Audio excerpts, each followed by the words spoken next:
اگر شاہین 3 میزائل بلوچستان سے پرواز کرے تو وہ بغیر کسی رکاوٹ کے ٹھیک 12 منٹ کے بعد سیدھا اسرائیل کے دارالحکومت تل ابیب جا گرے گا۔ دوستو، یوں تو پاکستان کے پاس میزائل ٹیکنالوجی بڑی جدید ہے اور اس میں wide range of missile system موجود ہے جو کہ تھوڑے فاصلے سے زیادہ فاصلے تک مار کرنے کی صلاحیت رکھتے ہیں، لیکن پاکستان کا سب سے زیادہ لانگ رینج میزائل شاہین 3 میزائل ہے۔ پاکستان اور اسرائیل کے راستے میں ایران، عراق اور اردن آتے ہیں جن کے پاس کوئی میزائل ڈیفنس سسٹم نہیں ہے، جس کا مطلب ہے کہ یہ میزائل سیدھا اگر اسرائیل تک جائے گا اور پورے اسرائیل کو تباہ کر دے گا۔ پاکستان نے میڈیم رینج بیلسٹک میزائل شاہین 3 کا مارچ 2015 میں تجربہ کیا تھا۔ یہ 2750 کلومیٹر تک ہدف کو نشانہ بنا سکتا ہے اور ایٹمی وار ہیڈ لے جانے کی بھی صلاحیت رکھتا ہے، یعنی ایٹمی حملہ کرنے کی بھی طاقت رکھتا ہے۔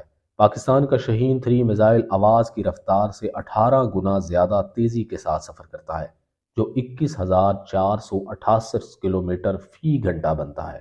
پاکستان کا اسرائیل تک فضائی سفر تقریباً 3000 کلومیٹر ہے اور یہ میزائل اسرائیل پہنچنے کی طاقت رکھتا ہے، اور مستقبل میں اگر کبھی بھی پاکستان اور اسرائیل کی جنگ ہوئی تو یہ میزائل ایک اہم ہتھیار ثابت ہوگا۔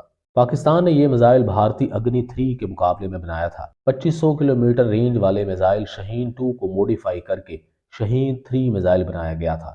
شاہین 3 کی رینج میں بھارت کے تمام شہر آتے ہیں، بلکہ خلیج بنگال میں بھارت کے دور دراز جزیرے انڈیمان اور نکوبار تک ہیں۔